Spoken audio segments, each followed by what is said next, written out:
تمہیں بتائیں محبت کے راز ہم۔ حضرت خلیفۃ المسیح الثالث کا جب انتخاب ہوا ہے اس وقت الحمدللہ کہ میں مسجد مبارک میں موجود تھا، اس موقع پر آپ نے ایک رویا دیکھا تھا جس میں دیکھا کہ ساری کائنات لا الہ الا اللہ کا ورد کر رہی ہے اور وہ ایک گلوب کی صورت میں گھوم رہی ہے۔ حضور رحمہ اللہ تعالیٰ نے مجھے ارشاد فرمایا کہ میں نے سب سے پہلی حضور کی موجودگی میں اذان دی۔ چھیڑے تمہاری روح کے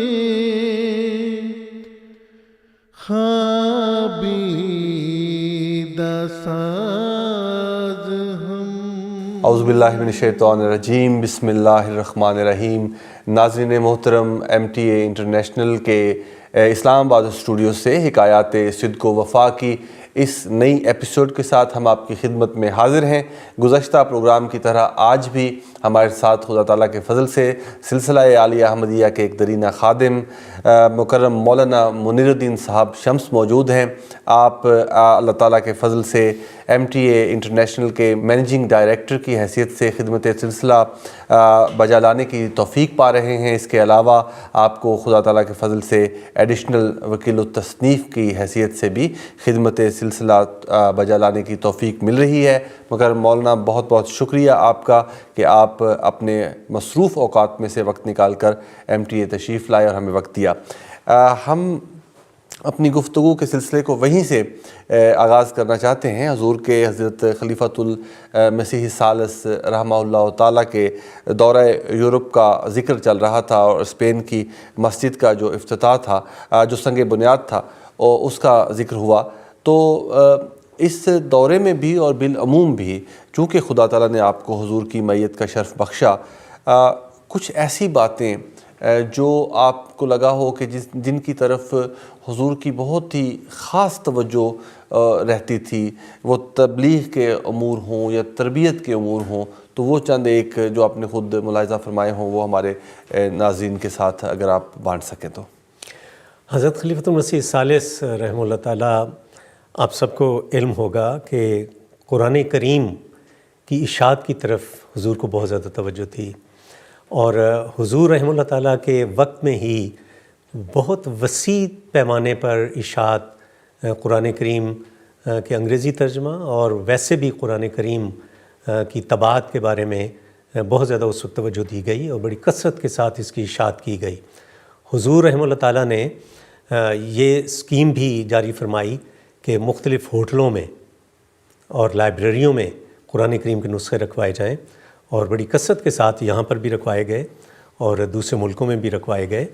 پھر حضور رحمہ اللہ تعالیٰ نے بہت زیادہ اس بات کی طرف توجہ دلائی جماعت کو، جب بھی جیسے میں نے عرض کیا تھا کہ 5 مرتبہ حضور رحمہ اللہ تعالیٰ دورے پر تشریف لائے جو میرا یہاں پر قیام تھا، اور اس عرصے میں یہ سمجھتا ہوں کہ نوجوانوں میں جو کہ انگلستان میں نوجوان مقیم تھے، انہوں نے بہت ساروں نے تو خلیفہ وقت کو دیکھا بھی نہیں ہوا تھا، تو اس لیے پہلی مرتبہ ان کو یہ موقع مل رہا تھا کہ خلیفہ وقت کا قرب حاصل ہو۔ تو ان کی تربیت کے سلسلہ میں میں سمجھتا ہوں یہ ایک بہت سنگ میل کی حیثیت رکھتا تھا کہ خلیفۃ المسیح رحمہ اللہ تعالیٰ یہاں پر آ کر کئی مہینے تشریف رکھتے تھے اور آپ کا قرب نصیب ہوتا تھا، آپ سے گفتگو ہوتی تھی، نمازوں میں سارے آپ کے ساتھ شامل ہوتے تھے، اور پھر یہ کہ مختلف کتابوں کی وسیع پیمانے پر اشاعت بھی آپ کے زمانے میں شروع ہو گئی۔ مثلا مجھے اچھی طرح یاد ہے کہ اسلامی اصول کی فلسفی کا انگریزی ترجمہ دی فلسفی آف دا ٹیچنگ آف اسلام، اس کی 10,000 کی تعداد میں یہاں پر فوری طباعت کروائی گئی، اور اس میں اس ترجمے میں دراصل کچھ خامیاں تھیں۔ حضور رحمہ اللہ تعالیٰ نے پہلے اس کو مجھے بھی مقرر فرمایا، حضرت چودھری ظفر اللہ خان صاحب کو نگران بنایا اور اس کا سارا جائزہ لیا گیا، اردو کے ساتھ موازنہ کیا گیا اور اس میں بعض درستیوں کی ضرورت تھی وہ کی گئی، اور اس طرح پھر 10,000 کی تعداد میں اس کی طباعت کروائی گئی۔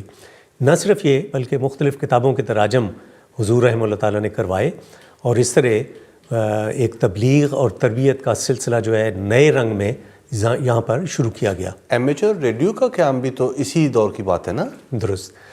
حضرت خلیفۃ المسیح الثالث رحمہ اللہ تعالیٰ کے دورے کے دوران ایمیچور ریڈیو کلب کا اجرا کیا گیا یہاں پر، اور باقاعدہ کمپنی کا نمائندہ یہاں پر مسجد فضل آیا تھا، اور انہوں نے ہمارے اوپر ہی فلیٹ میں حضور رحمہ اللہ تعالیٰ کو ڈیمونسٹریٹ کر کے دکھایا کہ کس طرح یہ کام کرتا ہے، اور اس کا پہلا سیکریٹری حضور رحمہ اللہ تعالیٰ نے مجھے مقرر فرمایا تھا۔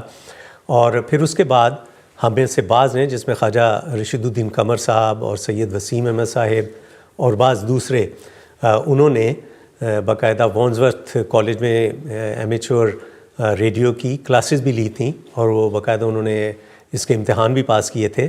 میں یہ سمجھتا ہوں کہ ایمیچور ریڈیو کلب جو شروع کیا گیا تھا یہ ایک ابتدا تھی، اور پھر آہستہ آہستہ ریڈیو کا سلسلہ شروع ہوا، ریڈیو سروس شروع ہو گئی، اور پھر آہستہ آہستہ ہم ایم ٹی اے کی طرف آئے، اور اس طرح ایم ٹی اے جو ہے جاری ہو گیا۔ الحمدللہ، بالکل۔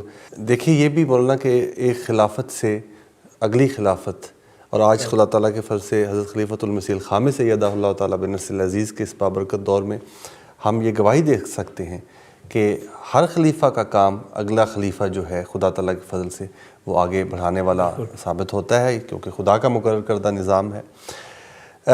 جزاکم اللہ۔ جب خلفاء کے ساتھ خدمت کا شرف حاصل ہوتا ہے تو ذمہ داری تو بہت بڑی ہے، لیکن اس میں کوئی شک نہیں، لیکن محبتیں بھی جو ہیں ان وجودوں کی وہ بھی انگنت ہوتی ہیں، دلداریاں بھی عجیب ہوتی ہیں۔ تو ہم اس سے پہلے کہ ہم اگلے دور میں داخل ہوں، حضور کی حضرت خلیفۃ المسیح الثالث رحمہ اللہ تعالیٰ کی اگر چند ایک یادیں جو آپ کے ساتھ آپ کے سینے میں محفوظ ہوں، اور آپ چاہتے ہوں کہ ان کو تاریخ کے حوالے کیا جائے، حضور کی دلداریوں کے کچھ قصے ہوں، تو وہ بھی ہمیں سنائیے۔ یہاں پر انگلستان کے دوران جب حضور تشریف لائے تو غالباً 3 عیدیں تھیں جو حضور نے یہاں پر خطبے دیے، تو اس موقع پر بھی حضور کی طرف سے ایک دفعہ مجھے یاد ہے کہ ایک دفعہ حضور نے مجھے عیدی دی، تو چند دنوں کے بعد دفتر میں ملاقات تھی، تو حضور نے فرمایا شمس صاحب کو وہ تو میں نے عیدی دی تھی، اب یہ میں آپ کو اپنی طرف سے تحفہ دے رہا ہوں، تو وہ 15 پاؤنڈ حضور نے مجھے اور دیا۔ تو یہ شفقتیں تھیں جو حضور کی ساتھ ساتھ ہوتی رہتی تھیں۔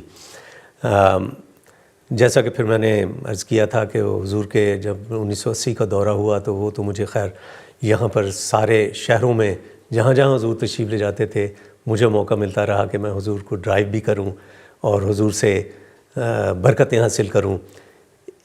1980 میں ہی حضور یہاں سے نائجیریا وغیرہ بھی تشریف لے گئے۔ میں حضور کو کار ڈرائیو کر کے ایروپلین تک لے کے گیا، ہوائی جہاز تک لے کے گیا۔ میں نے حضور کو عرض کیا، ہمارے بچے کی پیدائش ہونے والی تھی، تو میں نے عرض کیا کہ حضور اس کا نام رکھ دیں۔ حضور نے بیٹے کا نام دیا۔ جب حضور تشریف لے گئے تو بعد میں بیٹی پیدا ہوئی۔ جب حضور واپس تشریف لائے تو میں پھر ڈرائیو کر کے جب مشن ہاؤس میں آ رہا تھا تو میں نے حضور کو عرض کیا، حضور آپ نے تو بیٹے کا نام دیا تھا، وہ تو بیٹی ہو گئی۔ تو حضور خاموش رہے۔ میں نے دوسری دفعہ پھر عرض کیا تو حضرت بیگم صاحبہ نے پھر کہا کہ حضور یہ شمس صاحب کہہ رہے ہیں کہ آپ نے بیٹے کا نام دیا تھا، بیٹا ہو گیا، بیٹی ہو گئی ہے۔ تو حضور نے کچھ دیر خاموش رہے۔ حضور نے فرمایا کہ اچھا شمس صاحب مجھے پہلے بتائیں کہ پہلے کیا ہوا تھا۔ میں نے کہا جی بیٹی ہوئی تھی۔ پھر کیا ہوا تھا؟ میں نے کہا جی بیٹا ہوا۔ تو فرمایا دیکھو اللہ تعالیٰ نے ترتیب بالکل ٹھیک رکھی ہے، بیٹی ہوئی ہے، اب اللہ تعالیٰ جو دے گا وہ بیٹا ہوگا۔ تو اس کے بعد ہم خیر کینیڈا چلے گئے، اس کے بعد واپس آئے، پھر پیدائش ہونی تھی تو حضرت خلیفۃ المسیح رابع رحمہ اللہ تعالیٰ نے نا ان دنوں لجنہ کو بھی یہاں تحریک فرمائی کہ وہ پیدل سفر کریں۔ میری وائف نے بھی وہ پیدل سفر میں حصہ لے لیا، پریگننٹ تھیں، وہ ضائع ہو گئے۔ تو میں یہ سمجھتا ہوں کہ وہ پریگننسی اس لیے ضائع ہوئی کہ وہ بیٹی ہونی تھی۔ اللہ تعالیٰ نے حضرت خلیفۃ المسیح الثالث رحمہ اللہ تعالیٰ کی بات پوری کرنی تھی، کیونکہ اس کے بعد جو پیدائش ہوئی ہے وہ بیٹا ہوا۔ تو وہ حضرت خلیفۃ المسیح الثالث رحمہ اللہ تعالیٰ کی بات اللہ تعالیٰ نے پوری کی کہ ترتیب بالکل صحیح رہی اور پھر بیٹا ہوا۔ اس کے علاوہ بھی ایک ہے کہ میں نے عرض کیا نا کہ حضور نے تو میرے نکاح کا اعلان فرمایا میری شادی میں بھی حضور کا بہت عمل دخل تھا، اس طرح کہ سن 1976 میں جب مجھے 3 سال یہاں پر انگلستان میں ہو گئے، 3 سال کے بعد عام طور پر سنگل مبلغ کو واپس بلا لیا جاتا تھا، تو حضور نے دفتر میں مجھے فرمایا شمس صاحب کو پتہ آپ کی شادی ہو رہی ہے؟ میں نے کہا حضور نہیں پتہ، اور حقیقتاً مجھے نہیں پتہ تھا، کچھ وہم و گمان میں بھی نہیں۔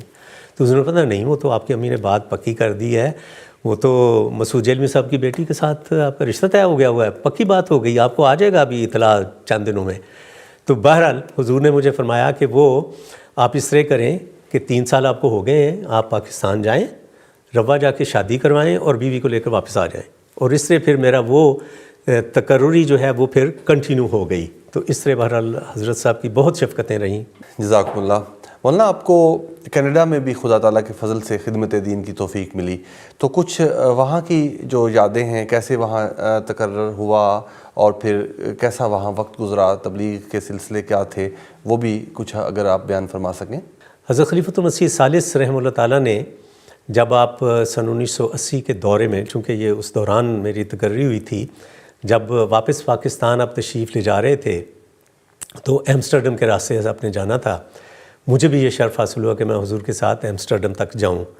حضور نے مجھے وہاں فرمایا کہ دیکھو شمس صاحب، آپ کی کینیڈا میں تقرری ہوئی ہے، آپ نے کینیڈا جانا ہے، وہاں مرد مومن کی طرح بن کر کام کرنا ہے، لیکن ہمارے اس مرد مومن کی طرح نہیں جو ایک بنا ہوا ہے پاکستان میں۔ تو بہرحال حضور نے دعائیں دیں۔ اچھا، اس کے لیے یہ ہوا کہ میں نے ویزے کے لیے اپلائی کیا، اور اس وقت تک میرا پاکستانی پاسپورٹ تھا اور ہر سال ویزا ایکسٹینڈ کیا جاتا تھا۔ میں نے مرکز کی ہدایت پر برٹش نیشنلٹی کے لیے اپلائی کر دیا ہوا تھا، اور اس پر 7.5 سال ہو چکے تھے، اور عام طور پر یہ تھا کہ 5 سال کے بعد آپ اپلائی کر سکتے ہیں، اور جب 7 سال ہو جاتے ہیں تو اس وقت کسی وقت بھی آپ کو برٹش نیشنلٹی ملنے کا امکان ہوتا تھا۔ میرا خیر انٹرویو ہو چکا ہوا تھا اور انتظار ہو رہا تھا، جب مجھے یہ ارشاد ملا کہ حضور نے فرمایا کہ فوری طور پر ویزے کے لیے اپلائی کریں اور کینیڈا چلے جائیں۔ میں نے خیر کینیڈا کے لیے ویزے کے لیے اپلائی کیا، اور پاکستانی پاسپورٹ میں مجھے ویزا ملا۔ مجھے بعض نے یہ مشورہ دیا کہ دیکھو آپ کے چند مہینے رہتے ہیں، آپ کو برٹش نیشنلٹی مل جائے گی، تو حضور کو عرض کرو کہ چند مہینے اور آپ کو مہلت دے دی جائے تو برٹش نیشنلٹی مل جائے گی۔ میں نے کہا یہ شرک ہوگا، ہمارے بے شمار مبلغین دنیا میں ہیں، ان کے پاس کون سی برٹش نیشنلٹی جو میرے لیے ضروری ہو گئی ہے؟ خلیفہ وقت کا حکم ہے، اس کی اطاعت ضروری ہے اور بلا چون و چرا ہونی چاہیے۔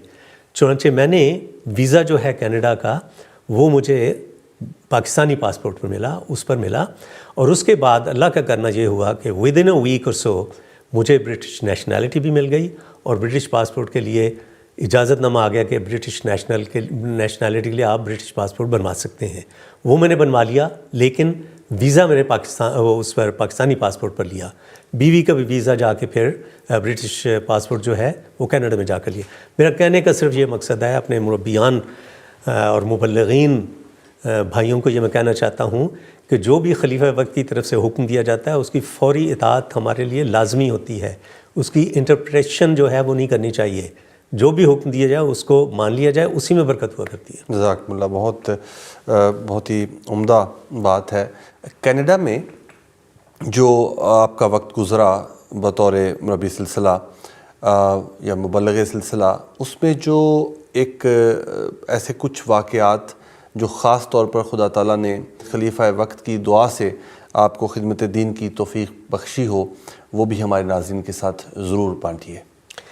جب میں انگلستان سے کینیڈا گیا ہوں، حضرت امیر المومنین خلیفۃ المسیح الثالث رحمہ اللہ تعالیٰ کی بہت ساری نصائح تھیں اور دعائیں تھیں کہ جب میں وہاں پر گیا تو اس وقت جماعت بہت چھوٹی تھی۔ ہمارے پاس وہاں پر مشن ہاؤس کے طور پر 2 کمروں کا فلیٹ تھا جس میں مبلغ رہتے تھے، اسی میں میٹنگز ہوتی تھیں، اسی میں جمعہ ہوتا تھا، اور جمعہ میں حاضری بعض دفعہ 2 بعض دفعہ 3 یہ حاضری ہوتی تھی۔ تو اب جب میں چلا گیا تو میرے ساتھ تو میری وائف تھیں اور 3 بچے تھے، تو لیکن ہم کچھ عرصہ بہرحال وہیں پر میٹنگز کرتے رہے، وہیں پر جمعہ ہوتا رہا۔ جمعے کی تعداد حاضرین کی بڑھنی شروع ہو گئی، اور پھر اس کے بعد 1 سال کے اندر اندر اللہ تعالیٰ نے یہ توفیق عطا فرمائی کہ مرکز کی اجازت سے ہم نے ایک مشن ہاؤس خرید لیا ڈاؤنز ویو کے ایریے میں، اور وہ $1,33,000 میں ہم نے باقاعدہ بائی کر لیا، اور وہ ابھی بن رہا تھا، نیا گھر تھا۔ تو اس میں الحمدللہ کہ ہماری میٹنگز بھی ہو جاتی تھیں، اوپر مبلغ کی رہائش ہوتی تھی، اور نیچے ہم نے دفتر بھی بنایا ہوا تھا، نمازوں کا انتظام تھا۔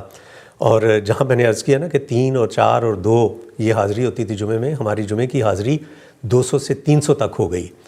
تو لوگ آتے تھے، وہ اپنے دفاتر سے وقفے میں نماز پڑھ کر پھر چلے جاتے تھے، اور میں سمجھتا ہوں یہ بڑا دلچسپی لینی شروع کر دی۔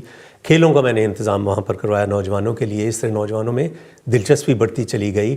اطفال الاحمدیہ، خدم الاحمدیہ، انصار اللہ اور لجنہ اماء اللہ، ان سب کے اجتماعات میں نے وہاں پر آرگنائز کروائے۔ وہ پہلی مرتبہ ہوئے، اور اس کے بعد پھر مسلسل ہر سال ہوتے رہے۔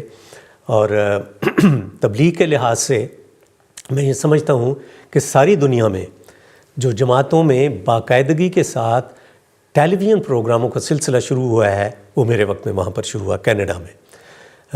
میرے کئی انٹرویوز جو ہیں وہ ٹیلی ویژن پر آئے، بعض ہم نے لائیو پروگرام کیے۔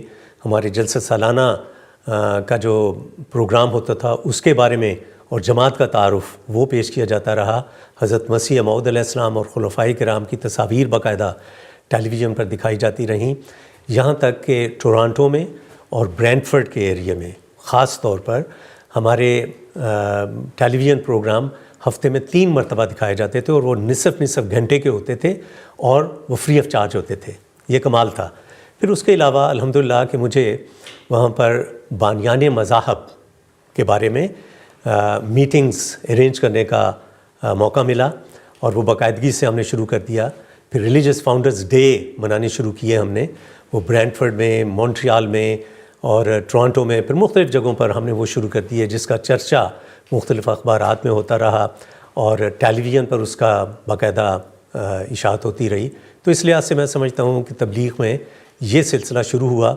مجھے یاد ہے کہ ایڈمنٹن یونیورسٹی میں ہم نے جب ریلیجس فاؤنڈرز ڈے کے طور پر ایک میٹنگ کا انعقاد کیا، ہماری بڑی شدید قسم کی مخالفت ہوئی، اور غیر احمدیوں نے باقاعدہ ہمیں دھمکیاں دیں فون پر کہ ہم آپ کو قتل کر دیں گے، اور ہم بم پھینکیں گے، اور یہ اور وہ۔ اس دن شدید قسم کی برف باری ہو رہی تھی شام کے وقت، جب ہماری میٹنگ کا وقت تھا، لیکن اللہ تعالیٰ کا یہ کرنا ہوا کہ وہ ہال جس میں یہ میٹنگ ہونی تھی وہ کھچا کھچ بھرا ہوا تھا غیروں سے، یعنی جو اسٹوڈنٹس تھے ان سے، اور بہت سارے کو باہر کھڑا ہونا پڑا، اور بہت سارے ایسے تھے جن کو جگہ نہ ہونے کی بنا پر مجبوری کے طور پر واپس بھی جانا پڑا۔ وہاں پر سوال و جواب ہوئے، اور جو ہماری تقریر ہوئی اس کے بعد جو سوال و جواب ہوئے وہ اکثر ہم سے ہوئے سوال، اور اس کے الحمدللہ کہ بڑی عمدگی کے ساتھ جوابات دینے کی توفیق ملتی رہی۔ ایک نے جو عرب تھے ہمارے اسٹوڈنٹس، انہوں نے پھر وہاں پر اپنے شوشے چھوڑے کہ جی آپ تو مسلمان نہیں ہیں، آپ کو کیا حق پہنچتا ہے کہ اسلام کی نمائندگی کریں۔ تو میں نے ان کو یہی جواب دیا کہ دیکھیں یہ فورم جو ہے یہ آپ کا نہیں ہے، اگر ہم نے بات کرنی ہے، ڈیبیٹ کرنی ہے، تو وہ کوئی اور جگہ پر ہم کریں گے۔ اس وقت تو ہم صرف اسلام کی بات کر رہے ہیں، اور اسلام ہمیں مساوات سکھاتا ہے، اور یہ لوگ اس لیے جمع ہوئے ہیں کہ تاکہ ہم ان کو اسلام اور احمدیت کے بارے میں بتائیں جو میں بتا رہا ہوں۔ تو اس پر اتنی تالیاں بجیں، اتنا اپریشیٹ کیا گیا کہ وہ شخص جو اعتراض کرنے والا تھا وہ باہر چلا گیا۔ تو میں سمجھتا ہوں اس کا پھر چرچا سارے ٹیلی ویژن پر کئی دفعہ وہ ساری کارروائی دکھائی گئی، اخبارات میں ذکر آیا، ریڈیو پر ذکر ہوا۔ تو اس طرح میں یہ سمجھتا ہوں کہ یہ سلسلہ اس وقت ہم نے شروع کیا تھا۔ پھر جو بڑے بڑے اکابرین تھے، پولیٹیشنز، ان کے ساتھ ہمارا رابطہ ہو گیا ہوا تھا، اور بڑی باقاعدگی کے ساتھ ہمیں انوائٹ کیا جاتا تھا۔ مثلاً جب ملکہ برطانیہ وہاں پر کینیڈا آئیں، ملکہ الزبتھ، اس وقت بھی ہمیں انوائٹ کیا گیا اور ہم گئے۔ اسی طرح جب پوپ وہاں پر آیا ہے تو اس کے فنکشن سے بھی ہمیں انوائٹ کیا جاتا رہا، اور ہم نے ان کو قرآن کریم کا تحفہ دیا، کتب کا تحفہ دیا، جماعت کا تعارف کروایا، اور پوپ کو تو ہم نے باقاعدہ خط ٹائپ کر کے دیا جس میں ان کو دعوت دی کہ دیکھیں اسلام یہ کہتا ہے، اور قرآن کریم میں اللہ تعالیٰ نے یہ فرمایا ہے کہ ہم ایک ایسے کلمے کی طرف آ جائیں جو ہمارے اور تمہارے درمیان میں برابر ہے، یعنی خدا کی عبادت کریں۔ تو اس لیے ہمیں مل جل کر بہرحال کوشش کرنی چاہیے کہ ہم امن کو دنیا میں قائم کریں۔ تو یہ سارے حالات تھے، بہرحال الحمدللہ کہ اس کی توفیق ملتی رہی، اور اس کو پھر آگے میں سمجھتا ہوں کہ بعد میں آنے والوں نے آگے اس کو سلسلے کو چلایا ہے، اور پھر الحمدللہ کہ وہ وسیع سے وسیع تر نظام ہوتا گیا۔ ماشاءاللہ، اور آج جامعہ احمدیہ کینیڈا اور خدا تعالیٰ کے فضل سے کیا وسعتیں آ چکی ہیں، یہ سب سراسر اللہ تعالیٰ کا فضل اور خلافت احمدیہ کی برکت ہے، ورنہ ہم تو کسی قابل نہیں اور کوئی کام نہیں کر سکتے۔ جزاکم اللہ، وقت کے گزرنے کا احساس ہی نہیں ہوا، اور آج کے لیے ہم بہت بہت شکر گزار ہیں۔ انشاءاللہ تعالیٰ گفتگو کا سلسلہ جو ہے وہ جاری رہے گا۔ ناظرین محترم، یہاں اسلام آباد اسٹوڈیوز سے آج کے لیے اتنا ہی، اجازت دیجیے اگلے پروگرام تک کے لیے۔ السلام علیکم ورحمۃ اللہ وبرکاتہ۔ وعلیکم السلام۔ چھیڑے